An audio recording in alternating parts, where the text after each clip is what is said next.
It's the Unhappy Hour.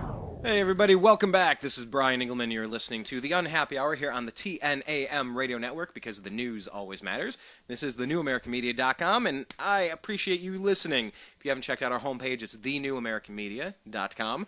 If you haven't subscribed to our YouTube channel, you need to do that, youtube.com/thenewamericanmedia. If you haven't liked our page on Facebook, do a search for, guess what, The New American Media, with spaces in between. And on Facebook, we're at, on Twitter, we're at American_media_. That's American_media_. Follow us. Special thanks to Rob Troutman for joining us just a couple of moments ago talking Cleveland Indians as we swept the Motor City Kitties, the Detroit Tigers. Detroit! We swept them. That is so great because we have not been able to do that very much over the past few years, even though we've had some competitive teams. It was a huge hurdle to get over. Not playing great baseball. We're still sub 500, a couple of games under, 3 games under now. But it was huge. So check out that archive show. And, just take a look at it as we break down what's going on with the Cleveland Indians. And no, we're not changing our name. You know how many Indian tribes are indigenous to the greater Ohio area?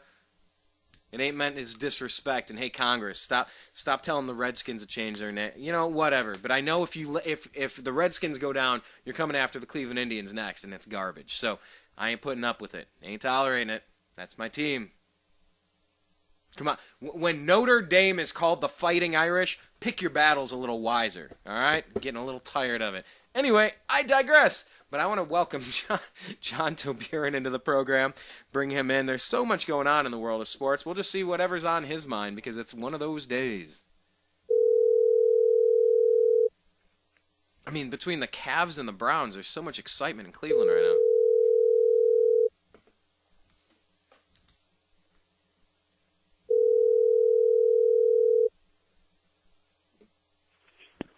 Hello. John, welcome to the program. Welcome to the Unhappy Hour. You're live on the air, sir. How you doing? I'm doing good. How are you? You know, I'm living the dream. Can't complain. And if I did, nobody would care anyway. So welcome to the show. We just had your buddy Rob Troutman, or R. Trouty, if you're checking him out on Twitter, on the program. And we talked basically nothing but Indians, but I will allow you and invite you to introduce yourself and tell people what you're up to and where they can stay connected with you before we get into the meat of this sports fiesta. All right. I'm John Toburin.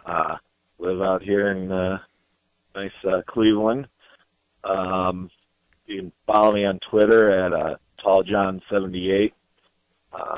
Basically, tweet about the Browns, Cavs, and a bunch of Detroit stuff. Pretty much it in a nutshell. Yeah, and Rob was saying, I can't believe you're having a Detroit guy on the program. I said, hey, I do a political show called Agree to Disagree as well. I might have a great libertarian mind, all about freedom and liberty, who's also a Schittsburg fan, or maybe they root for the Ravens. Doesn't make him a completely inhuman specimen. You know, we can have disagreements and things, but I definitely had to bring you into the show to talk about the Tigers sweep. Because those are your boys. They have been your whole life, and this is a new thing for you over the past several years. Usually, your Tigers mop the floor with the Indians, but this was a weird week, wasn't it? Yeah, it was definitely a really weird week for being a Tigers fan. I mean, just the way that they came into Cleveland, 11 straight wins on the road, just swept Boston for the first time in 33 years. Wow. First time they swept Boston in Boston, and, the pitching staff was lights out. They were hitting, and then they roll into Cleveland, and I don't know. And luckily they won tonight, but, even their game yesterday, they got smoked by Texas, so they were on a 4-game losing streak, and it was rough, but, in baseball, 1 week's not going to make or break you because it's so long. Every team goes through awful pitching, and, Detroit just couldn't do anything right pitching. I know. I mean, clutch. You had Max Scherzer, you had Justin Verlander, and they weren't even getting it done. It's like, geez, if the past 2 Cy Young winners can't get it done, what the heck's it going to take? Yeah, it was. It was bizarre world for the week. That's how I look at it. Yeah, I mean, it was a good series. I kind of question. I'll actually pose this to you. Do you think after last year with the Indians, do you think that they got so geeked up to beat Detroit and it's so ingrained in their head that to win the division they have to beat Detroit that they came in and they were fired up looking for this series and wanting to try to make a statement to them, whereas Detroit was kind of just cruising along? And I look at it where Detroit really doesn't consider Cleveland much of a threat. Oh, there might be some truth to that. Perfect mixture. Yeah, there might be some truth to that. It kind of reminds me of how you phrase that, the way that, like an Urban Meyer comes in and when he announces, they announce him as the head coach, and he's like, all right, and in 307 days we're going to go beat that team up north, or something like that. And it's like it's just identifying this is a huge priority for us. It is the only priority. This is why I was hired, to go beat that team up north. And yeah, I mean, you guys have been kicking the Indians around for so long. Hey, who knows? I'll take it, but you guys are still several games above 500, and we're about 3 games south of it right now. So, it is a long season, but it definitely added a little bit more intrigue to the series. I mean, after sweeping the Tigers, we're still in last place in our division, so we have some more work to do. But it was a move in the right direction, and I wanted to ask you about this because while we may not agree on our favorite baseball teams, that's fine. Maybe we agree on favorite basketball teams. No, maybe we don't. But what are your thoughts on the Cavs getting another number 1 NBA draft lottery pick? Because that was huge news this week. I couldn't believe it. I was where was I? I was at my parents' house. My cousin was in town, and I was just checking Twitter, and I saw it. And I saw somebody said that they're guaranteed a top 3 as I was leaving. And I got in the car, and the radio guy here at night, Ken Carmen, was just laughing.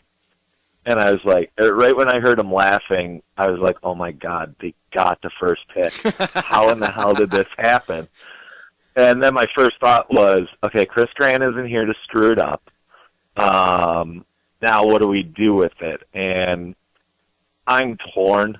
I saw something where it was, but Philly wants to give us, there's the rumor that Philly wants to give us the 3 and 10 pick for the number 1 pick, which if they do that, I'd be all about it. Well, I was hearing that too. I talked with, I don't know if you ever checked out some of our archive shows, but we talked with NBA scout, lifelong Cleveland sports fan, Zach Barris. And he was the first one to bring that up. We did a show that night. I called him, I'm like, hey man, let's fire up the rig. Let's do a rogue show right now. This is huge news. And he was saying it right then to get the number 3 and the number 10, depending on who we think they are going to want to draft, because they have a center. They got Nerlens Noel sitting there. And of course, he has, there's some questionable stuff with him, and Zach has talked about that stuff that did not come out at the Combine. But anyway, the point is they're not going to want a Joel Embiid. They do not want 2 centers on that team. So they're thinking either Parker, they're thinking Andrew Wiggins, and the Cavs are trying to go after Kevin Love. So, let's focus on that 76ers trade, because it blew me away. If you listen to the podcast from last few days ago, I really stopped the show for about 10 minutes, 15 minutes, thinking this one through, because I thought it was kind of brilliant. What are your thoughts on a potential 76ers trade, and how much are you hearing about that in Cleveland sports media right now? I actually like the idea, because you really have a legit top 3 players that even if you trade down to 3, you're still going to get either Wiggins, Parker, or Embiid. So right there, you're already adding to your team, granted which way you want to go with it. And then the 10 pick, it's still a deep enough draft where you can still get a solid player. My only thing, I'm torn on it, because part of me wants to do that, but we're already so young that I wouldn't mind packaging something to get a Kevin Love or something like that, but I need to be reassured that Kevin Love's going to sign here after next year. I'm not going to give up a number one pick for, especially in this draft class, for a 1-year rental, basically.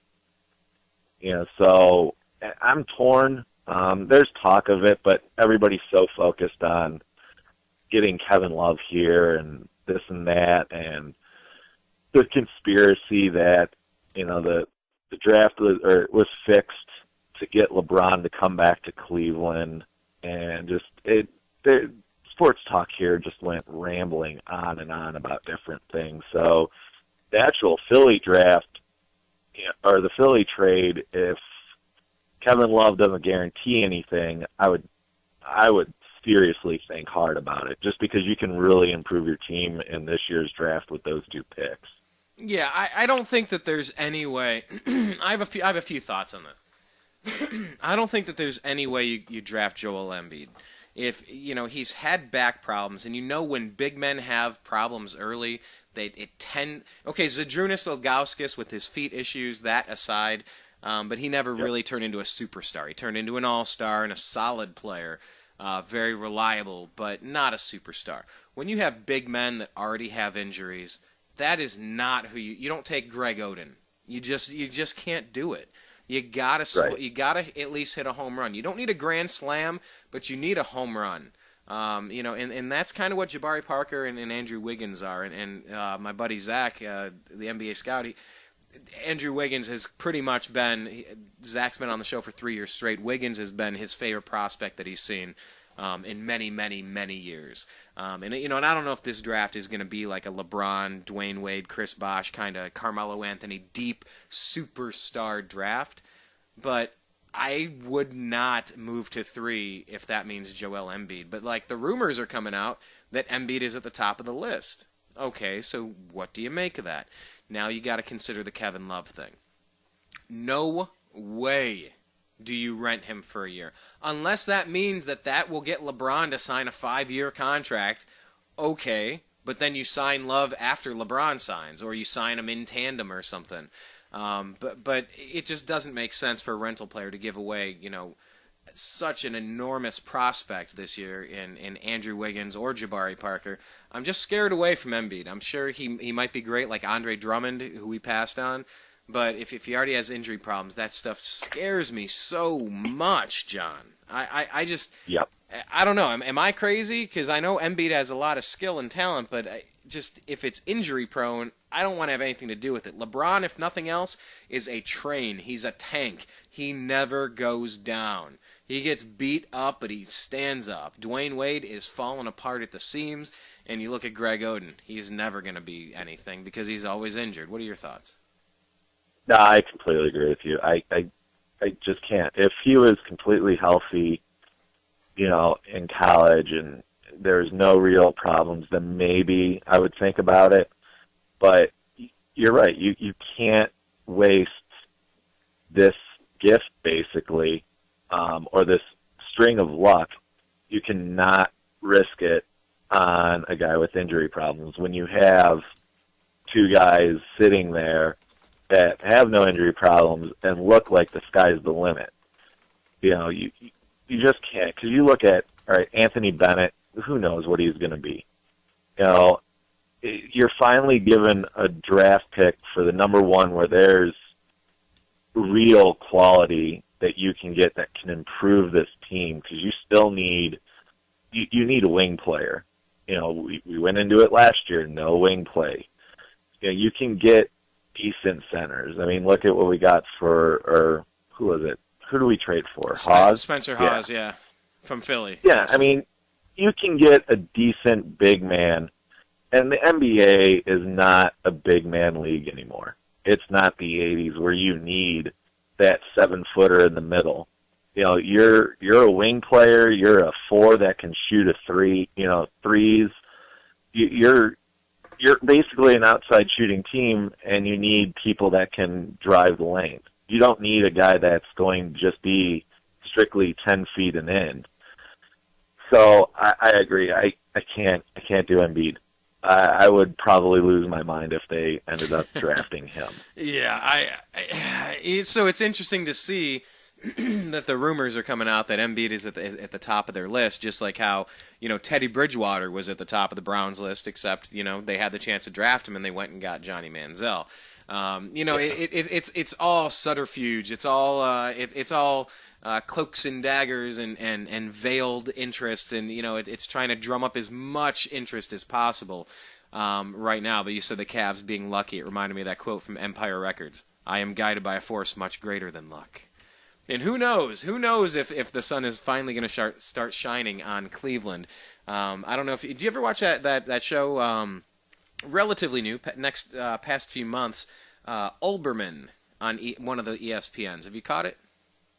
Nah, I think that usually I'm in bed by like 10 o'clock. Well, I'll tell you, I think it's on later. It's a pretty funny show. I couldn't be any more. I'm about 80% the exact opposite of Keith Olbermann in his politics, because I think he bounced to MSNBC for a while and was one of the most annoying political figures out there. But he's hilarious when he covers. Good. Nice to know we're on the same page here. But join me on Agree to Disagree sometime. But no, his sports radio show, or his sports show on ESPN, Olbermann, is hilarious. It's very fast. It's very witty. It's very clever. It's just done so well. It's right in his wheelhouse. But they did this whole segment about Cleveland being lucky. I think they said the arena football team is undefeated, and the Browns pretended that they didn't want Johnny Manziel so that they could pick somebody else and then trade back up and get Johnny Manziel.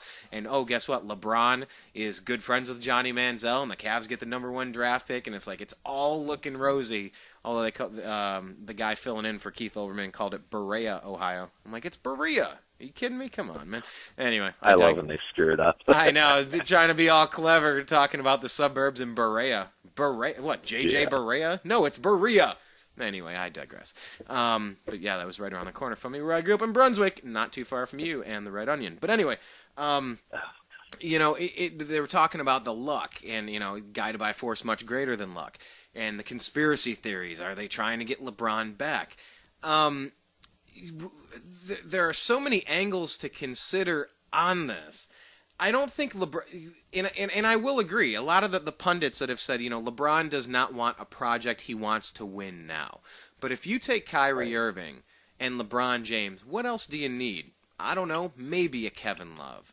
So what I'm thinking is you would have to sign a Kevin Love if he even wants to play in Cleveland. If he doesn't, well, you know what? If you don't want to play with Kyrie Irving and LeBron James, you're an idiot. Stay in Minnesota. Yeah.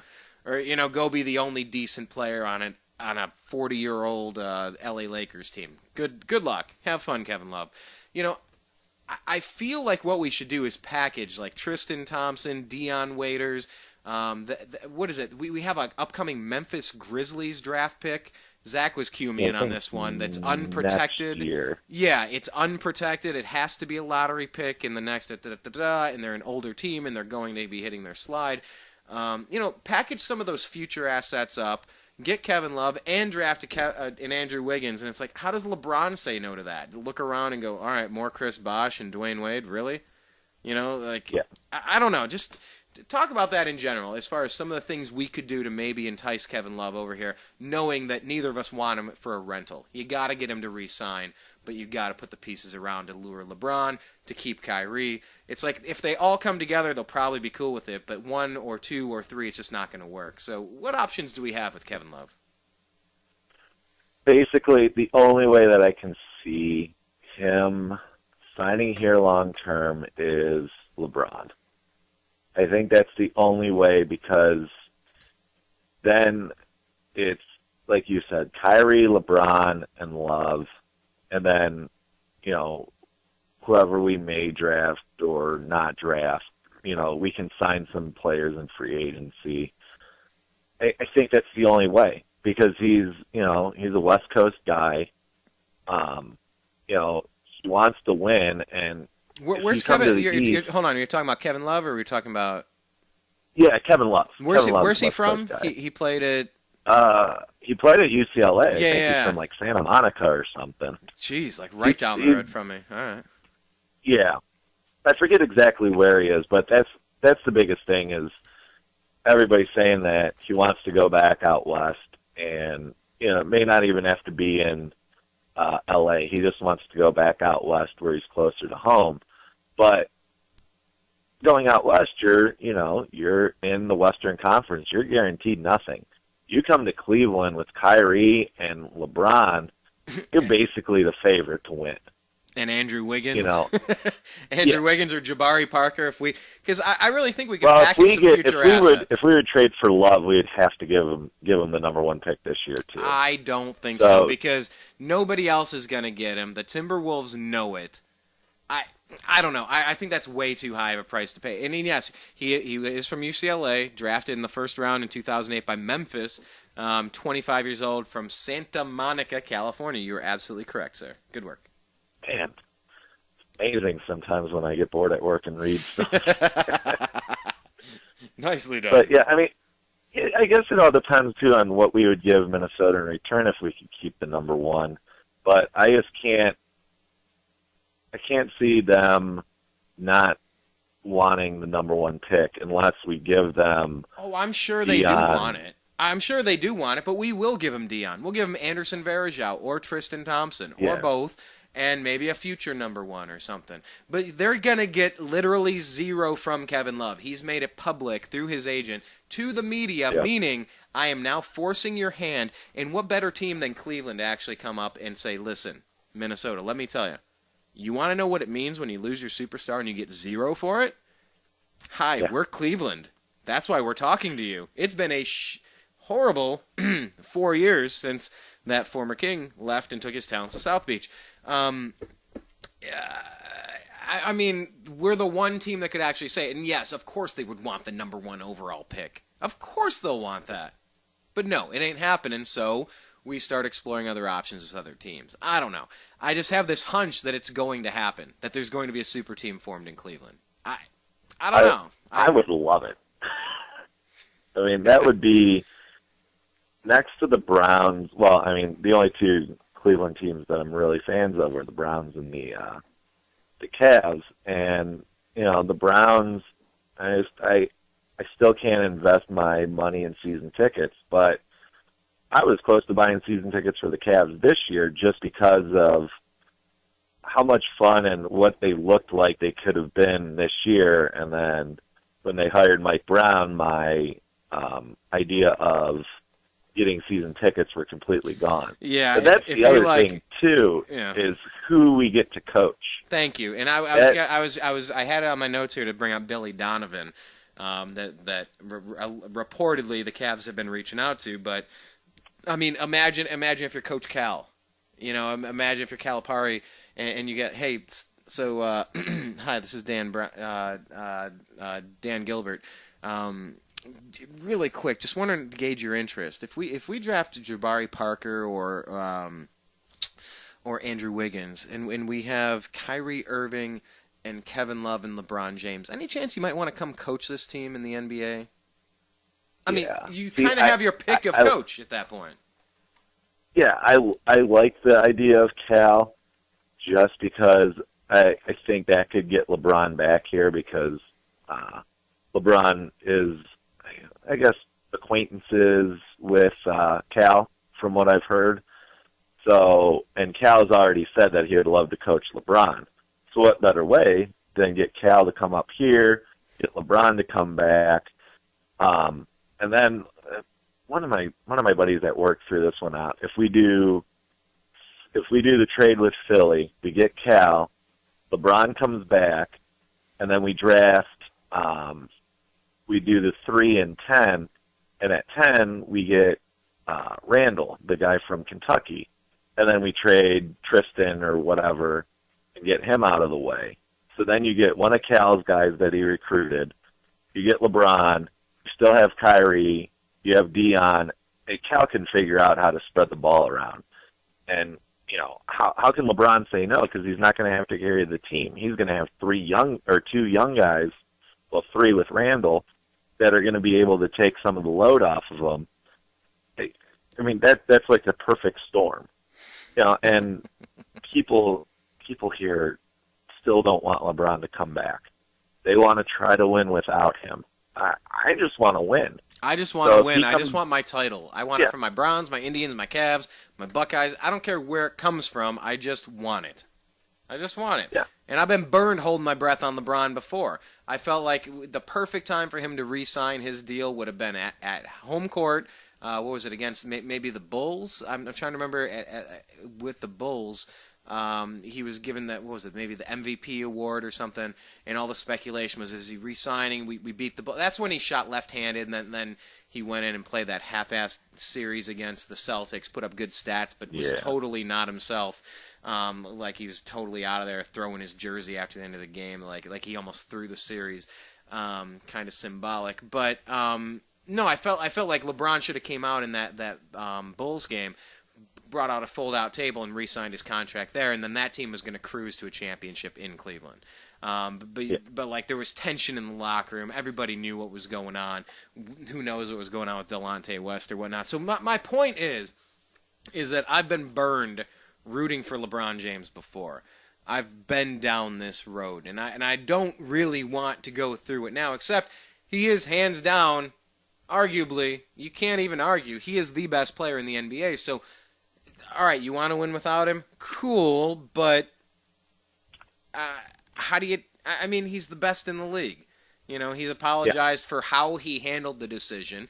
He's a 25-year-old man. He has a right to play where he wants to. He went and he won championships. Turns out it was kind of a good move. The way he handled it was piss poor, and he apologized for that. But he's still the best player in the league, and I just want my trophy. You know, so I wouldn't say we have to win without him. No, there's some people that when I listen to the radio here, you know, they'll bring up LeBron coming back now with this number one pick and yada, yada, yada, all the conspiracy theories and who he can get coached. And there'll be 5, 6 calls in a row that I don't want him back, I don't want the trader back, blah, blah, blah. I'm sorry, I was pissed when he left. I was rooting against him when they played Dallas.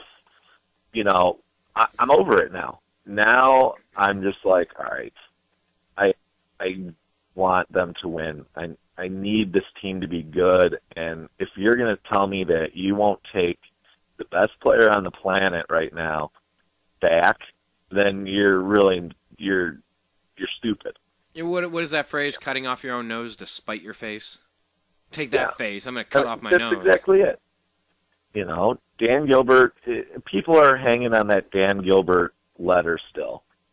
You know, about we're going to win one before him. Well, that really worked out to nothing. You know, they just need to get over the fact that he left. You know, when I was his age, I did a bunch of dumb stuff, and like you said, he apologized and how he handled it. That's my only reason. I don't care that he left. You know, it's just the way that he did it is what, you know, burned. But it aggravates me so much listening to some people talk about how they don't want him back. I'm like, you really have no idea what you're passing up if he wants to come back. Yeah, you just got to go for that title. So, you know, I mean, we have a little bit more than a month, right? We got about a month to sort this stuff out. I don't know. I mean, people are liking the new Cavs GM, thinking that listen, everybody is calling for that number 1 pick this year. Last year with Anthony Bennett or Victor Oladipo, all right, yeah, maybe I'd rather have Oladipo, but you know what? With Anthony Bennett not coming off of a shoulder surgery, with a head coach that's maybe a better head coach, someone that just had his tonsils taken out to help him with his sleep apnea, maybe a year in the league, and maybe they're actually going to play him a few minutes instead of sitting him on the bench the whole damn time. I'm not completely going to throw in the towel on Anthony Bennett being a total bust yet. All right, I'm not holding my breath that he's going to be a superstar either, but the jury's still out on him. You know, and there... I just really have a good feeling about where this is going to go, no matter what pieces are moved, what trades happen. Just the interest in the Cavs is at an all-time high post-LeBron, obviously. But the LeBron thing is a part of it, and it's just I just think it's immensely exciting. And it's like they said that like the day after the draft, like they're fielding tons and tons and tons of offers for what to do with that number 1 pick. So, I mean, just to go out to get Kevin Love on a rental just seems absolutely ridiculous to me. So, I don't know. But before we bounce over, I want to talk about T.J. Ward, maybe Josh Gordon, a couple of things real quick. But any final thoughts on the Cavs? The only real final thought is they cannot screw this up. If they screw this up, Dan Gilbert might as well just sell the team, because Kyrie won't resign, and then it's just going to be another miserable 5 years until we get sitting in the draft every year, hoping for another number 1 that hopefully we don't screw up. So and just no Joel Embiid. That's really the fact of the matter. That's kind of where I say. And then, of course, Joel Embiid would turn into the Bill Russell or the Kareem Abdul-Jabbar kind of player. Like, oh, why'd we pass on that guy? He was such a lock to be it. Of course. No, I also want to get your thoughts, though, real quick here. I want to start wrapping this up. But, I mean, and I did go over some of this stuff with Troutman. But, any thoughts on Donald Sterling or Mark Cuban and all the weird stuff going on with the Redskins trying to change the name, the Indians changing their name? It's like everything's race, race, race. I'm so offended, I'm offended, and everybody has to get fired, and nobody can work anymore, and everything's offensive to everybody. It's, I'm just, like, shaking my head over here, like, seriously, you guys, I'm so sick of this crap. In a nutshell, any thoughts on the Redskins, Cuban, Sterling, any of that? Cuban, I didn't even hear what he said. I just saw like a big uproar of half people were angry at him, the other half were like, are you kidding me? Donald Sterling, I mean, it's been well documented that he's been, racist, or however you want to put it, for years now. And I think the NBA just, they can't have that type of owner in the league that is predominantly African American. The Redskin thing, I agree with you wholeheartedly. It's, everybody's offended by every little thing you do. And why wasn't it offensive 20 years ago? Now all of a sudden it is. So I think I hope they keep it. Because if not, then that sets precedent for, like you said, the Indians, the Braves. I think the Seminoles actually have the blessing from the actual Seminole Nation to use it. But, every offensive team name is now going to be criticized. I got one for you. Huh. How about the Fighting Irish? Are you kidding me? Labeling a whole group of people as drunkards fighting each other? Never hear anything about the Fighting Irish. No, I don't know what the Irish are white, so you can't. But that's cool. But that's not one of the groups that fight for whatever. You don't hear the Irish people angry that everybody goes out and gets hammered on St. Patrick's Day. It's just insane to me. I don't know. Mm-hmm. The whole race and sports thing just tears my brain apart. No, and I briefly referenced this here, and I'll bounce past this in a second here. But this is a Bloomberg article saying that Obama, what the heck am I talking about? Obama expands field for sports as political refuge. It says, facing angry veterans, an uphill climb for his party in this year's elections, and a possible sanctions war with Russia, President Barack Obama is turning to a time-tested safe harbor for U.S. presidents, which is sports. Obama's making a week of it, celebrating games large and small. A day after feting the National Football League champion Seattle Seahawks at the White House, Obama was at the National Baseball Hall of Fame and Museum in Cooperstown, New York today to promote tourism and economic development. He started the week by dropping in on a co-ed Little League player at a neighborhood recreational field in Washington, tossing a ball and posing for photos. And this is a time when, we have Memorial Day coming up this Monday, and I hope you have a great Memorial Day, by the way, John. Have some good barbecue and try to remember what it means, at the core, remembering our veterans and all that. But, in the news this week, it's nothing but the Veterans Administration, the VA, the hospital's having secret waiting lists, and veterans are dying and they're not receiving any treatment. And this is an issue that the president was hammering on back in 2007, 2008. And now Nancy Pelosi's out blaming George Bush for this stuff 6 years into the Obama administration. And I bring this up because now Congress and Harry Reid from Nevada, a complete dirtball, he's trying to put pressure on Daniel Snyder to change the Redskins name. It's just, there's so many weird things going on right now, and it's all just a distraction. It's all just a distraction from important stuff, and I don't know.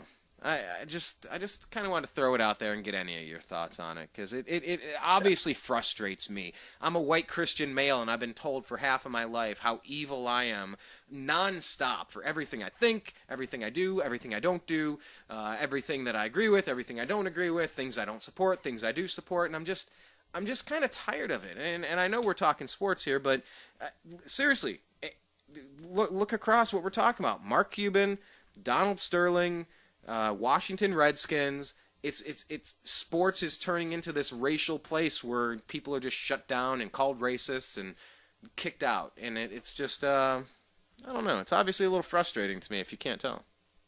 Yeah, no, I agree with you too. I mean, honestly, there's no way that I feel that the government should have anything to do with sports. From the steroid thing, good point. Any of that. I don't care that they're spending my money to see if Sammy Sosa is juicing or not, or if there's a steroid problem. I really could care less if Sammy Sosa or anybody is juicing. Honestly, I think baseball would be better if they want to ruin their bodies. So be it. I want to see 490-foot home runs. I don't care if they're doing it or not. And people go, the sanctity of the game, and, baseball is the only one that numbers matter more than anything else. It doesn't matter how many titles you win. If you're a 340 hitter, then you're one of the greatest. You can win absolutely no titles whatsoever. But if you're a 340 hitter, you're one of the greatest of all time. Where in football, you could be one of the greatest statistical players, and you're still looked on as you didn't win a title. Look at Dan Marino. One of the best players, but, never won. So why does the government have to jump in and, get involved in all this when, like you said, there's a lot more pressing issues than that? And it infuriates me too anytime I see something where government wants to set up a new subcommittee on the team names or anything stupid like that. They should just stay away from it, and if there's really a problem, let the owners deal with the people that are up in arms about it and figure it out themselves. There's no need for the government to get involved in it. You're not going to find much of a disagreement from me on that one. But this is also in the same week, and I'm bringing this up again because this is blurring the lines from sports into, whether it's all the racial accusations, the racist snowballs that are being. Wait, snowballs are white. I don't know what. Sorry, I digress. Hurling insults at each other, calling everybody a racist, and everybody's a bigot, and everybody's insensitive, and everybody needs to be, ban all of the things, everybody says. But this is also in the same week where this is going on. I just want to kind of give the background and get your thoughts on this as well, because I haven't really sounded off on this either. This is from SI.com. It says a lawsuit filed by retired NFL football players says that the league illegally used painkillers to mask injuries, the Associated Press reports. The lawsuit filed in the U.S. District Court in San Francisco says the NFL obtained and administered the drugs illegally without prescriptions and failed to warn players about potential side effects, all in order to expedite the return of injured players to the field and generate the highest possible profits. Players say they weren't informed about broken legs and ankles and were given pills to alleviate the pain instead. The lawsuit names 8 ex-players, including 3 members of the Super Bowl champion '85 Bears, Hall of Fame defensive end Richard Dent, offensive lineman Keith Van Horn, and quarterback Jim McMahon. 6 of the 8 players involved in this litigation also were plaintiffs in a previous concussion-related lawsuit. The other players in the lawsuit are Jeremy Newberry, Roy Green, Ron Stone, Ron Pritchard, and J.D. Hill. In the concussion suit, the NFL was sued by more than 4,500 former players who said that the league knew about the risks of head injuries and did nothing to inform the players. Last August, the league agreed to a settlement totaling $760 million, but in January, Judge Anita Brody denied preliminary approval for NFL concussion settlement, saying she was not satisfied that the settlement has no obvious deficiencies, grants no preferential treatment to segments of the class, and falls within the range of possible approval. Finally here, Brody said there needs to be a way for the 20,000 other ex-players not named in the suit to be potentially paid over 65 years, and again said the settlement amount is not sufficient. So, in this case here, John Toburin, you can follow him on Twitter at TallJohn78. John, you have another case now where former players are coming out to sue the NFL. This is happening a lot lately, and I'm a little mixed on my opinions of this one, and I want to get your thoughts. Yeah, the NFL lawsuits are definitely I'm mixed on too. The concussion one, I'm completely with the players. Because there's been enough studies to show, that the brain trauma will lead to a bunch of other things.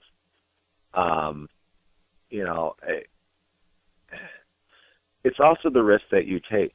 It's a violent game. You're going to get hurt.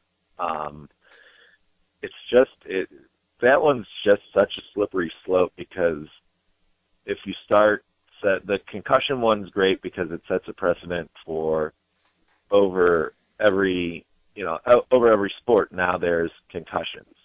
Baseball now put a DL for concussions to where you don't have to go on a 15-day. You're on, I think it's 5 or 7 days, something like that, where you can go on the concussion thing and it doesn't fully affect the team because I believe you can come back if you're completely cleared. But the painkiller stuff, I'm sorry. If you have a broken leg, you have a broken leg. But these NFL players are saying that they had injuries, that they were inspected by their team doctors and their team trainers, and they were lied to, that they were told, no, you're fine. Here, we'll shoot you up with this. You'll feel fine. And they actually had breaks. They had tears. They had problems that... And I listen to Marcellus Wiley. He does radio shows and TV shows at the ESPN. Played with the Dallas Cowboys, and he was saying he complained about a problem in his groin, and they said no, you tweaked it. Here, take this. They didn't tell him any of the side effects, and he just has kidney failure. He's 43 or something like that. Just had kidney failure. Yeah. He collapsed and went to the hospital last week. For kidney failure, because this is the side effects of the crap that he was taking. And it turns out he didn't have a groin pull. He had like a torn abdomen muscle, and not just a torn abdomen muscle, like the worst torn abdomen muscle, double tear on the left and right side where the groin hits that the doctor's ever seen. So, when you hear a player talking like that, I will take a step back and say, well, hell, if these guys are being lied to, I mean, these are their doctors. They're supposed to be looking out for them. They take a Hippocratic oath. And if their oath is only to Jerry Jones and the other owners in the not to single out the Cowboys, because he did tip me $100 one time, so I do like Jerry Jones.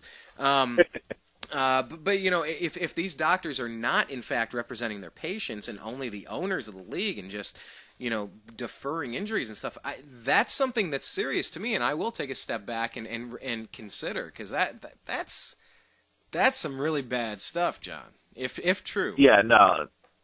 Yeah, if that's true, it is. I've been a believer for a while now that the union should try to fight for in all the sports to not have teams pick their doctors, to where it's an outside doctor that has no real connection to the team whatsoever to take care of the patients. It's and not. That's kind of what they're doing now with that's what they're doing now with the concussions, right? It's not on the team payroll. It's somebody from the NFL or some third party whatnot. So there's no conflict of interest to get your guy back in the game quickly or something, right? Yeah, that's what they're doing with the concussions, and I think it should just be. It should be around for everything. It should be a doctor that is appointed by the. See, I don't even know if I would want to do it for the NFL because it's such a big money getter that even if the NFL appoints these people, there's still an area that could be shady or something along that line. They need to figure out a way to get a third-party doctor that has no connection whatsoever with the NFL. It's all off on the union. The union appoints them. Then you have at least the doctor that's in the best interest of the player as opposed to the best interest of the shield or the team. Right. So if the union can do that, I think that would be good because the NFL union or the baseball union, if they can get that in, then that's going to pretty much set it for all the other unions. That they can get it into their collective bargaining or anything, however they want to do it. I'm pretty sure it's just all through collective bargaining.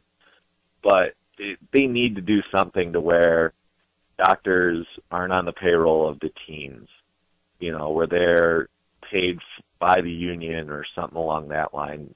Because like you said, that's serious stuff, and it needs to be taken care of. These guys go out there and pretty much risk their lives. Football players don't, have the best longevity.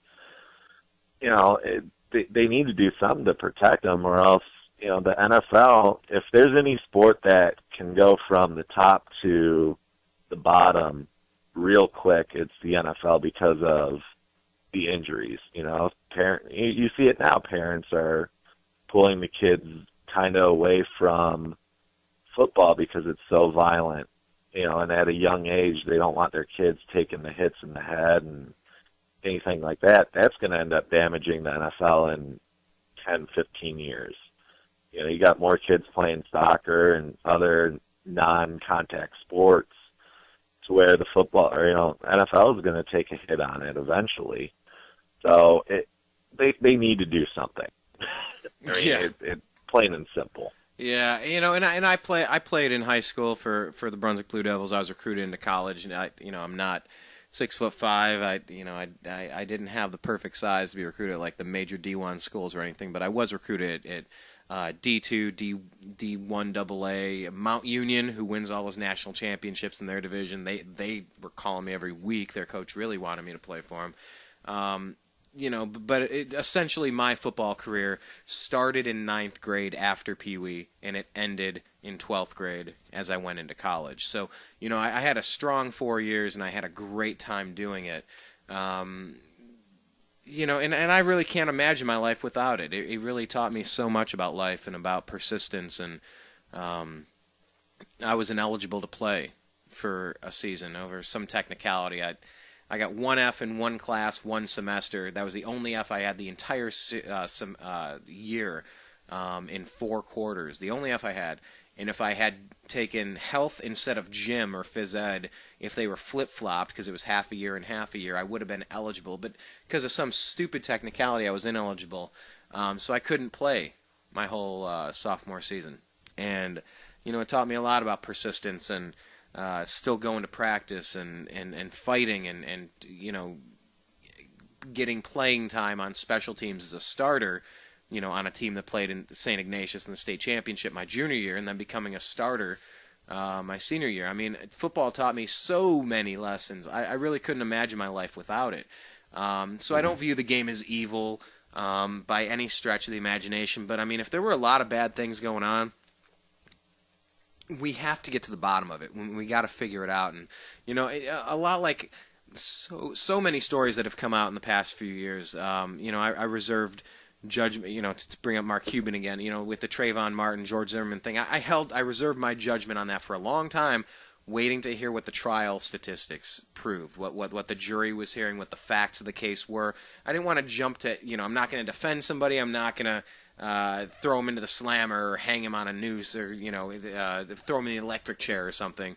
I wanted to know the facts. I kind of took it easy, and I waited, and then I finally made a decision on how I felt based on the data I got. So, with this lawsuit, I'm kind of torn because, on one hand, it's like, you guys knew what you were doing. Stop it. But on the other hand, come on, if you got doctors that aren't really telling you the truth and they're not really looking out for you, then are they really doctors? No.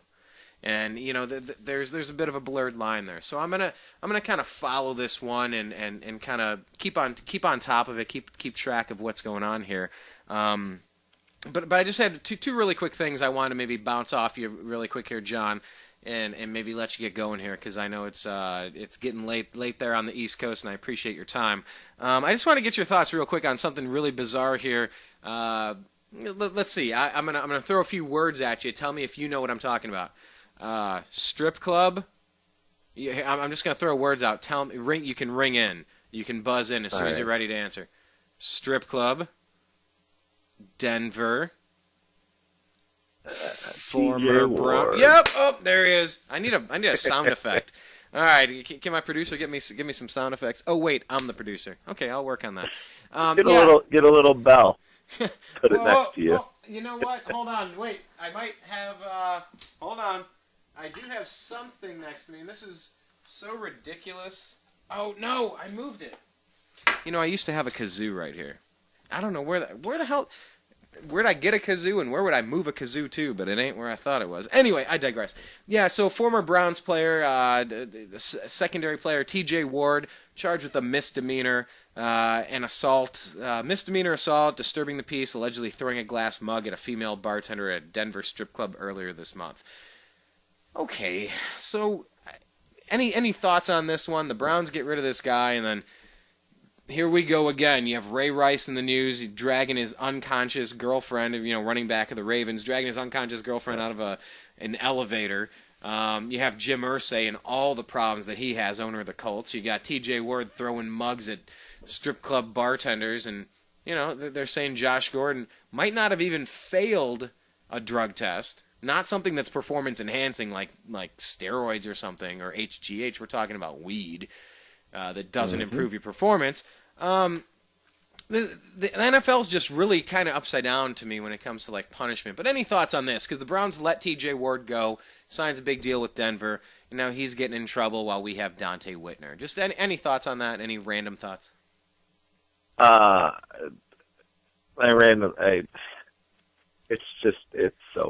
It's funny to me.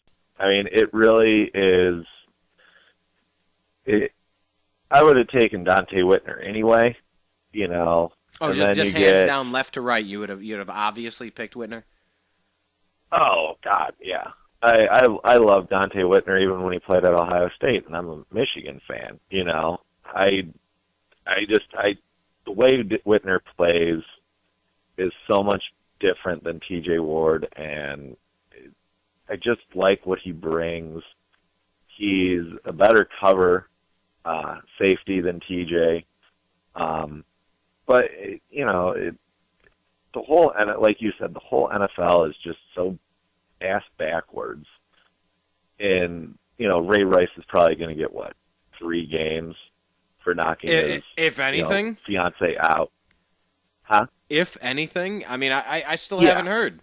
I haven't heard from Josh Gordon. No. I haven't heard anything from anyone except, we got to change the name of the Redskins. What? Yeah.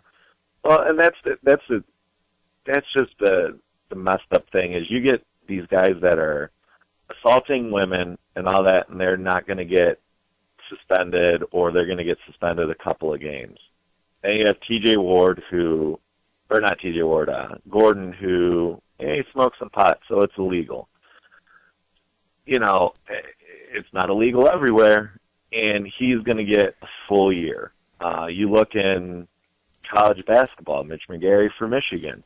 The only reason he's going into the pros this year is he failed a drug test, and he was going to have to sit out the entire year. But you have owners, getting DUIs. You have players assaulting people, and they get a slap on the wrist. They need to re-examine what the punishable, severe punishments are for some players. If you're smoking pot every day and you fail 7 or 8 drug tests, then you probably should be suspended because technically it is illegal, and it's illegal in the NFL. But missing a drug test, you're going to get suspended a whole year. It just baffles my mind on how they can justify it. Well, I mean, we're also talking about something here.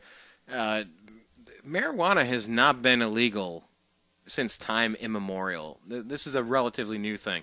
Marijuana Tax Act of 1937 effectively made possession or transfer of cannabis illegal throughout the U.S.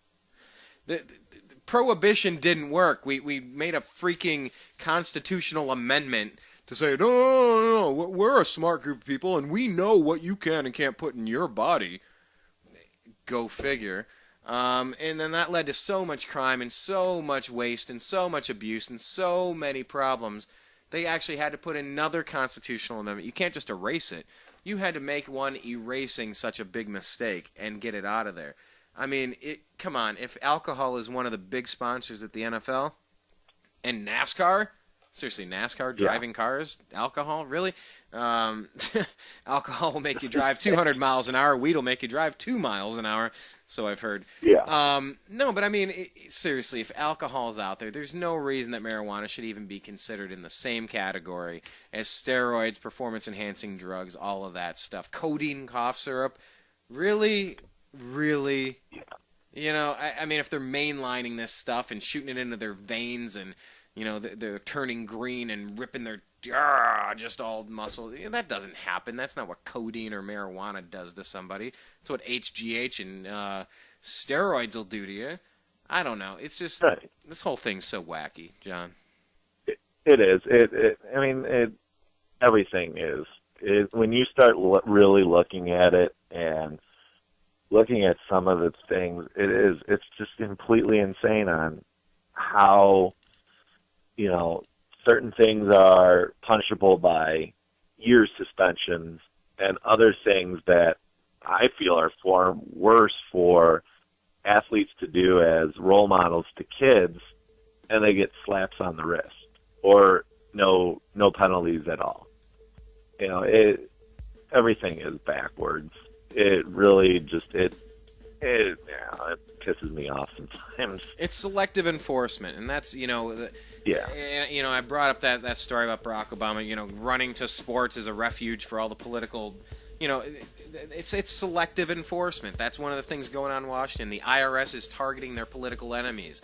That's why you shouldn't have an IRS. They're going after the people that don't agree with them philosophically. You're not supposed to use government as an implement of weaponry. It's not supposed to be a weapon of war, but it's being used that way. You're not supposed to. It's just I swear to you, John, everything's upside down. And sometimes I go to sports in order to get a break from all the politics that I cover, and sometimes I go to politics to get a break from being a Cleveland sports fan, to be honest. But one of these weeks where you have so many things, whether it's Donald Sterling, Mark Cuban, the Washington Redskins, Barack Obama hosting the Seahawks while the VA scandal is breaking, Benghazi and the IRS have not been resolved. It's like some of these weeks, I don't even know where I'm getting my break from because sports and politics are just irritating me on both ends. But, no, I mean, one of the stories I heard here, and I'll get your thoughts, maybe in the next minute before we got to wrap up here. Some of the reports are saying that Josh Gordon might not have failed a drug test, but he might have missed a drug test. Are you hearing anything new on that front? And if so, I mean, what's your gut saying we should expect from Josh Gordon this year for the Browns?